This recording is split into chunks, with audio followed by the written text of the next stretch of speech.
Widowed farmer lit his fireplace for the first time since his wife passed, because she was shivering.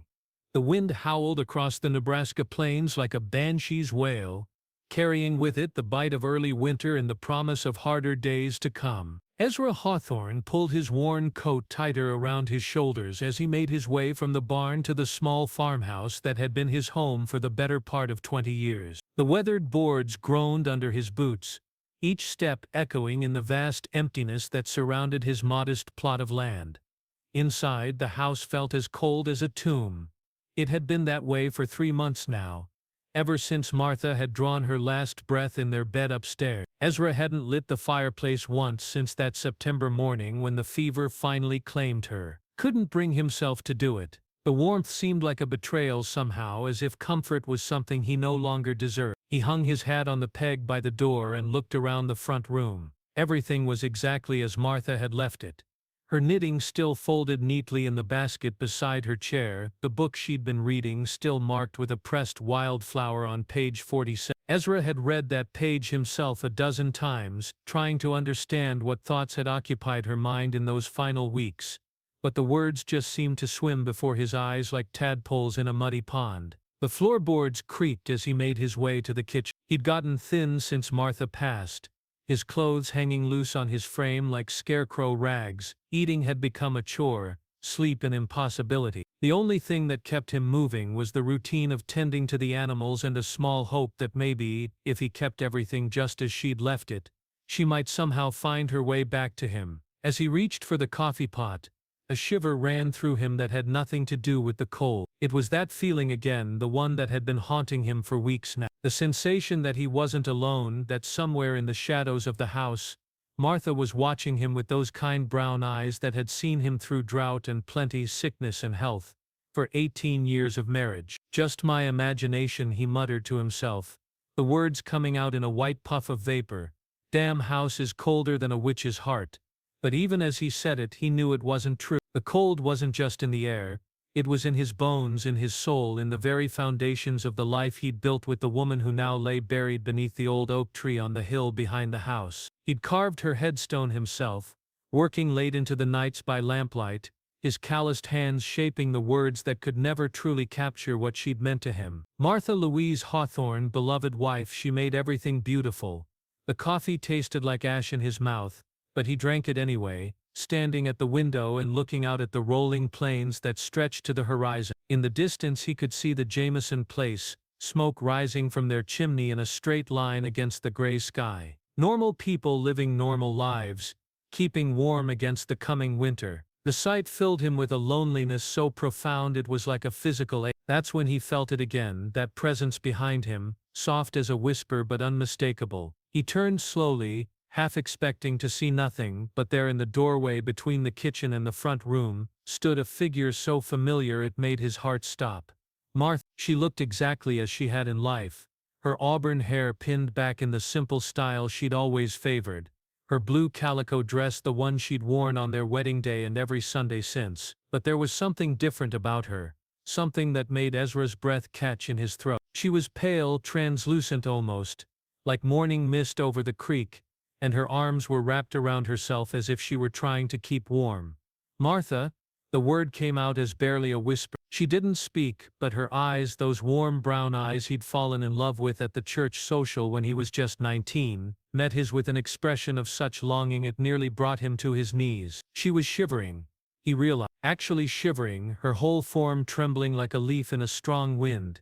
"You're cold," he said, and the words sounded strange in his own ears as if someone else were speaking them. She nodded just once, and then she was gone, fading away like smoke until there was nothing left but the empty doorway and the sound of wind rattling the window. Ezra stood there for a long time, staring at the spot where she'd been, wondering if grief had finally driven him over the edge into madness. But the image of her shivering stayed with him, burned into his mind like a brand. She'd always been sensitive to the cold, even in life. Many a winter evening he'd found her curled up in front of the fireplace, reading or mending clothes, soaking up the warmth like a cat in a sunny window. The thought of her being cold even in whatever realm she now inhabited was unbearable. That night sleep eluded him more than usual. He lay in their bed, Their bed, though only he occupied it now, staring at the ceiling and listening to the wind howl around the eaves. The house creaked and settled around him, every sound amplified in the dark, and through it all he couldn't shake the image of Martha's face, the way she'd looked at him with such need, such hope. Around midnight, he saw her again. This time she was standing at the foot of the bed, her arms still wrapped around herself, still shivering. In the pale moonlight filtering through the curtains, she looked even more ethereal, like something made of starlight and memory. But her suffering was real enough, and it cut through him like a knife. "I'm sorry," he whispered into the darkness. "I'm so sorry, Martha. I should have." But what should he have done? Saved her from the fever that had taken hold in late summer and refused to let go. Loved her more, better, differently. The guilt that had been eating away at him since her death rose up like bile in his throat. He'd been a good husband, he knew that. He'd provided for her, protected her, cherished her. But in the end it hadn't been enough to keep her with him. The figure at the foot of the bed seemed to sense his anguish. She stepped closer, and for a moment he thought she might reach out and touch him, might offer some comfort or forgiveness. Instead she simply stood there, shivering, her eyes full of a sadness that matched his own. When morning came she was gone again, but the memory lingered. Ezra went through his daily routine like a man in a dream, feeding the chickens, milking the cow, checking the fence line where the wind had knocked down a post, but all the while his mind was on Martha and the cold that seemed to follow her like a shadow. The second night, she appeared in the front room, standing beside her empty chair. The third night she was in the kitchen, looking out the window at the hill where her body lay at rest, always shivering, always cold, always watching him with those eyes that held more love and sorrow than any living person should have to bear.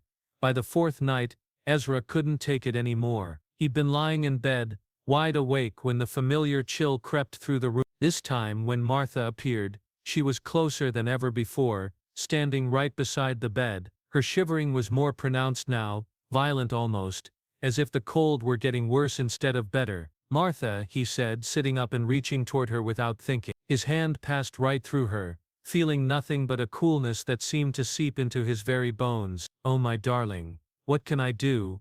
How can I help you?" She opened her mouth as if to speak, but no sound came out. Instead she turned and began walking toward the door, pausing to look back at him with an expression that was clearly an invitation to follow. Ezra threw back the covers and hurried after her, his bare feet silent on the cold wooden floor. She led him downstairs, through the kitchen, and into the front room where the fireplace stood dark and empty. It had been their sanctuary in the winter months, the place where they'd sit together in the evenings, her reading while he whittled or just watched the flames dance behind the grate. Now it was nothing but a cold, empty mouth, as lifeless as the rest of the house. Martha stopped in front of it and turned to face him, her shivering more violent than ever. The message was clear, but Ezra found himself shaking his head. "I can't," he whispered. "Martha, I can't. It wouldn't be right, not without you." But even as he said it, he could see the plea in her eyes, the desperate need for warmth that went beyond the physical. She was trapped somehow, caught between worlds, and the cold was part of her torment. How could he deny her the one thing that might bring her some measure of comfort?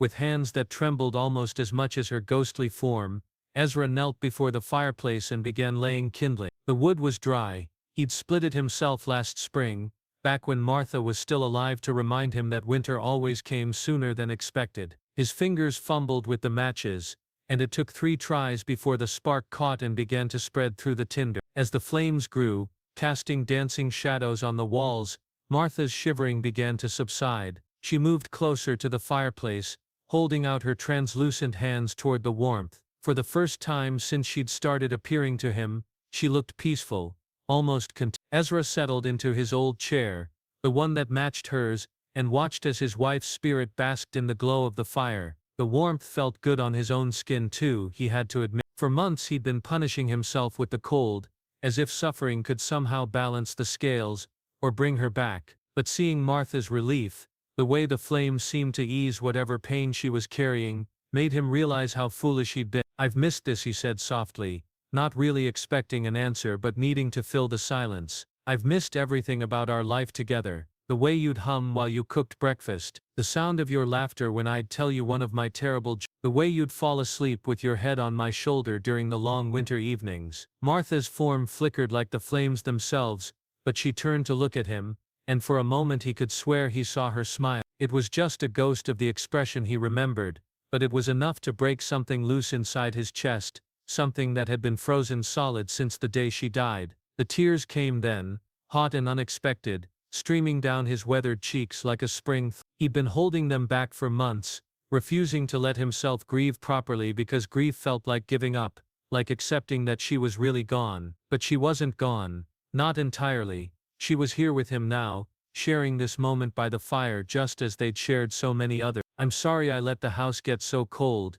he said through his tears. "I'm sorry for a lot of things, for not being able to save you, for not telling you every day how much you meant to me, for being too stubborn to keep living after you left." Martha's expression softened, and she moved closer to his chair. For a moment Ezra thought he could almost feel her hand on his shoulder, warm and comforting like it had been in life. Whether it was real or just his imagination didn't matter. The gesture was pure Martha, always trying to comfort others, even when she was the one in need. They sat together like that for hours, the living man and the spirit of his beloved wife, sharing the warmth of the fire and the deeper warmth of a love that not even death could extinguish. As the night wore on, Ezra found himself talking about everything and nothing: the farm, the weather, his plans for spring planting, memories of their early days together when everything had seemed possible, and the future stretched out before them like an endless summer day. When dawn began to creep through the windows, Martha's form started to fade, but this time,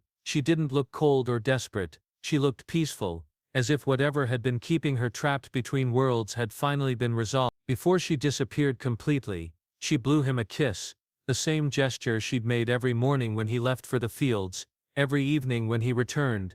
Ezra woke up in his chair hours later, the fire reduced to glowing embers, sunlight streaming through the window. For a moment he wondered if the whole thing had been a dream, if grief and loneliness had finally driven him to see things that weren't there. But the warmth lingering in the room and the sense of peace in his heart told him otherwise. That evening, as the sun set behind the hills and the first stars appeared in the darkening sky, Ezra lit the fire again. He didn't see Martha this time, but he could feel her presence, warm and loving, filling the spaces between the crackling logs and dancing flames. She wasn't suffering anymore, he realized. She was at peace, and for the first time since her death, so was he. From that night forward, Ezra kept the fire burning, not just in the evening, but whenever the cold crept in, whenever the loneliness threatened to overwhelm him. The house began to feel like a home again instead of a shrine to loss. He started eating regular meals, sleeping through the night, making plans for the future, not because he'd forgotten Martha,